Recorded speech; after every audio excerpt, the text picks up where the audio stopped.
तुमान् देवसकः कीर्तिश्च मणिरासः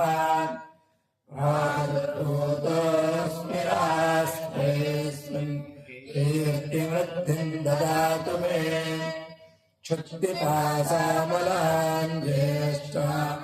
स्मीर्नासयाम्यहम् अभूतिमसमृद्धिं च सर्वानिर्मुदमे गृहात् गन्धद्वारान्नुरागरसाम् नित्यपुष्पाङ्कुरीशिनीम् ईश्वरीं सर्वभूतानां कामिहोपपदे श्रियम् मनसः काममातुवयोधिं सत्यमधीमहि पशूनां रूपमन्यस्य महिश्रेयस्त्रयकायसाः कर्दमेन प्रजाभूतामयितं श्रियं वासय मे कुले मातरं पद्ममालिनीम् आपसृजन्तु स्निग्धानि चिक्लीतवसने गृहे निच देवी मातरं श्रियं वासय मे कुले आर्द्रां पुष्करिणीं पुष्टिं पिङ्गलां पद्ममालिनीं चन्द्रां हिरण्मयीं लक्ष्मीं जातवेदो महावः आर्द्रां पुष्करिणीं पुष्टिं सुवर्णां हेममालिनीं हिरण्मयीं लक्ष्मीं जातवेदो महावः तां महावः जातवेदो लक्ष्मीमनभामिनीं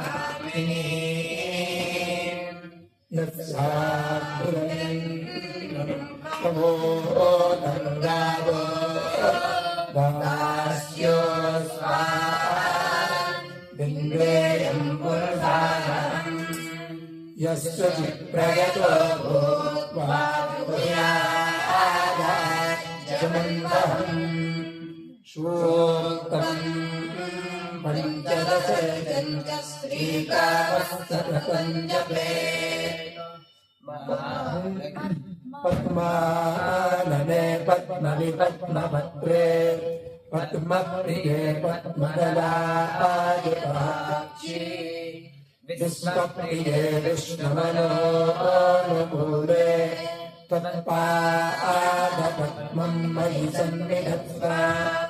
पद्मानने पद्म ऊरो पद्माक्षि पद्मसम्भवे तन्मे भजसि पद्माक्षि येन समोक्षुल्लभाम्यहम्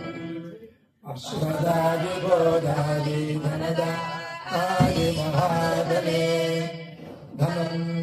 मे सुषदां देवी सर्वदा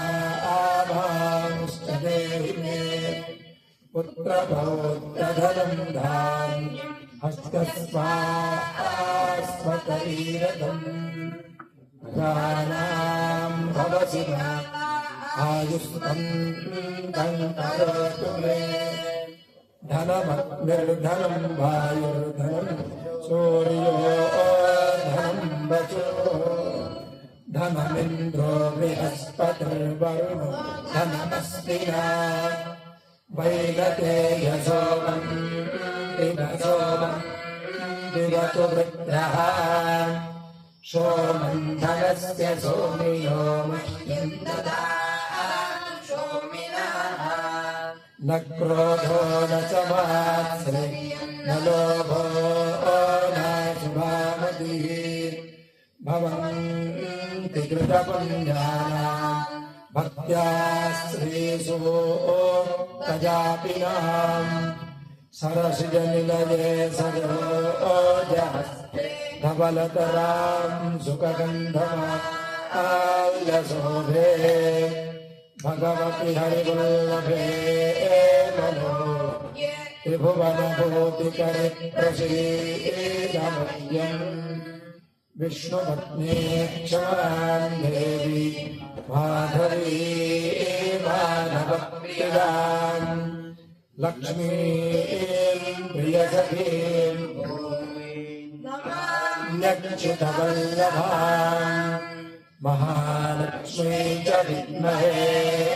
विष्णुपत्नी च धीमहि तन्नो लक्ष्मी प्रचोदयात्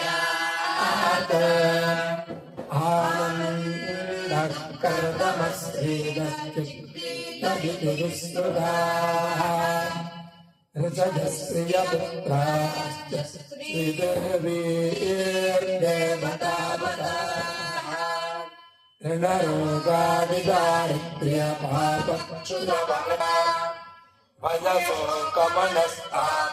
नश्यन्तु मम सर्वदा या सा पद्मासनस्था विपुलकटितटे पद्मपत्रा यताक्षी